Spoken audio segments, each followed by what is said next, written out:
Salut à toi, c'est Thibaut et bienvenue dans cette toute nouvelle vidéo. Aujourd'hui, c'est un plaisir de te retrouver pour parler d'un sujet qui va sûrement t'intéresser, comment calculer la rentabilité de tes travaux.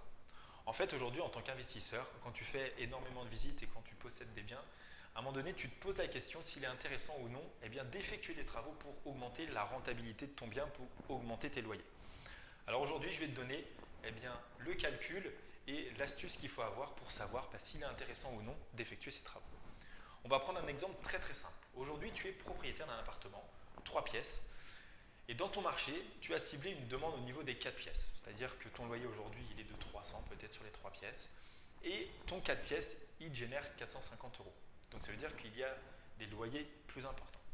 Le but pour toi de ce calcul, c'est de savoir s'il est intéressant de rajouter des travaux par rapport au loyer que tu vas encaisser en plus.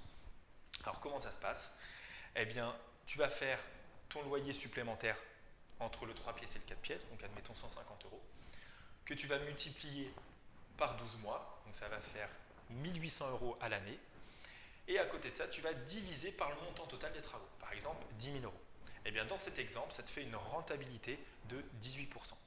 Alors qu'est-ce que ça veut dire? Ça veut dire que ton bien, ton investissement de départ, ton appartement, il est peut-être à 10% de rentabilité. Et le fait de faire cette transformation de 10 000 euros qui te génère 150 euros en plus par mois, ça fait que c'est une opération, tes travaux en fait permettent une rentabilité de 18%.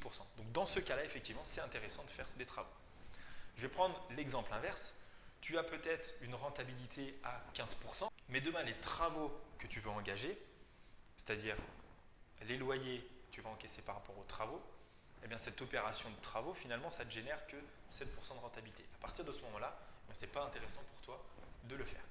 Donc, je vais te reprendre un exemple. Si demain, ton investissement il est de 6%, tu as envie de faire des travaux et tu as calculé que les loyers que tu vas générer en plus par rapport au montant de tes travaux, on est à 10% de rentabilité, effectivement, là, c'est intéressant pour toi de les effectuer. Donc, c'est important avant de faire des travaux, parce qu'on voit tout de suite l'augmentation du loyer, mais derrière, en fait, on ne calcule pas la rentabilité des travaux.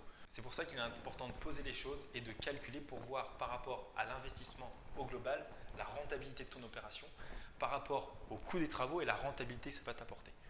Donc voilà, j'espère que cette vidéo qui était courte t'a plu. Au moins, ça t'a permis de savoir et de comprendre comment calculer effectivement la rentabilité de tes travaux et derrière de savoir si effectivement il est intéressant ou non de les effectuer. Donc voilà, je te dis à la semaine prochaine dans une nouvelle vidéo.